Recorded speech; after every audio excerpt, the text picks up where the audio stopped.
I don't actually advise people to go on LinkedIn because it's a terrible place to be. But you're always on there. You're worse than me. I'm not... I know, have a fucking day off.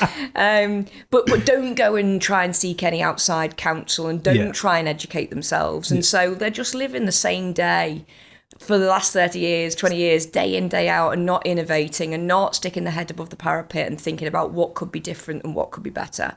And so I think those two groups, and again, they exist across every model. So I'm not just saying high street. I'm saying that people approach this from the way that we've done it for the last 20, 30 years and don't feel the need, desire, or give themselves the ability to innovate from that. That for me is dead and done. Okay. Matt, traditional estate agency model. Dead, buried, broken, or absolutely there's an opportunity? Yeah.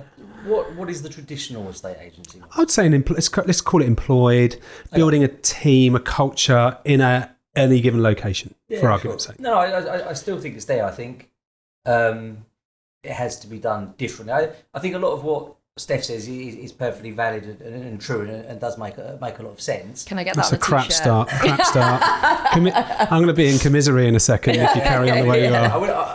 I will upset her now because I don't think everybody is built to be self-employed.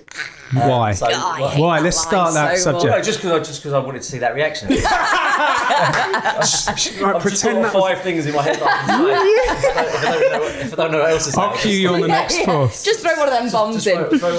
But just watch me get Scouser as well. The more you but do you mean that as in you don't think everyone's built to be self-employed? Yeah, I do. I think the way the world is going is I don't think it's ever been easier to be self-employed. Yes, you could do a brokerage or even around as long as you've basically got access to the internet nowadays, a mobile phone and a camera. You can, and actually not just in agency, in any walk of life, you can create your own business. But I do think we've got kind of gone from one needle to the other. We've almost gone to kind of vilifying people to extent that are employed, that don't want to make that jump.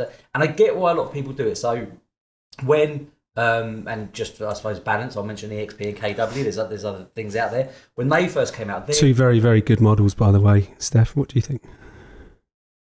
What about? Sorry. No, there you go. She won't listen. I said they're 2 very good models, by the way. Go on. I think that their playbook was basically they're coming out and obviously they're on the recruitment drive, and they're almost like you're lazy, you're scared if you don't become. But then it's like, well, where did it stop? Because so you can become self-employed and say to the employed person, okay, you're too scared to do it. And I'd be like, well, actually, I'm self-employed, but I employ people. So, I've got an office. So you're too scared to take the office. But you're too scared to employ people. And then the person with 3 branches can come.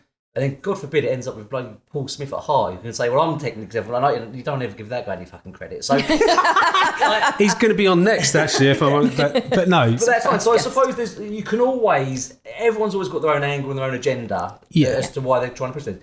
I think there are people, maybe of a generation upwards still, shall we say, that have just grown up, being taught that safety net, and we can argue again, well, your safety net really isn't there because someone could decide to make you redundant tomorrow. But there is a generation of people that have been brought up thinking that there is a safety net of being employed. They know what they're getting paid. They know that pays for the week's holiday to Mallorca. They're happy with life. And there's a lot to be said about just being happy. Yeah. And you can be happy running your own business. And, Steph's idea of happiness can be different to mine and mine can be different to yours. And I just think that's okay. Yeah. But I do think there are a lot of employed agents there that do really good work, do it for the right reasons, don't get the credit they deserve. And like everything, the only news that's ever publicised is bad news, right? The bit that kind of I found a bit disappointing about the whole the Panorama programme. Yeah. I wasn't surprised by what I saw. I think we could have seen a lot worse. I was surprised by how many estate agents remembered they've got LinkedIn. Because you never see actual estate agents there. More passionate about being passionate about agency and celebrating, saying this is how we do things. And actually, as to Steph's point about learning, you go and get a mentor, but really, mentors are all around now. We live in an age where access to information has never been so available.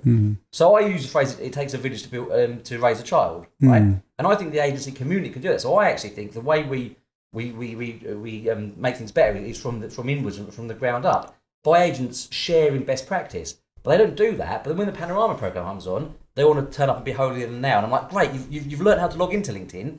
Now use that to actually say some good stuff and share best practice. If we could just talk, though, about the whole not everyone should be self-employed.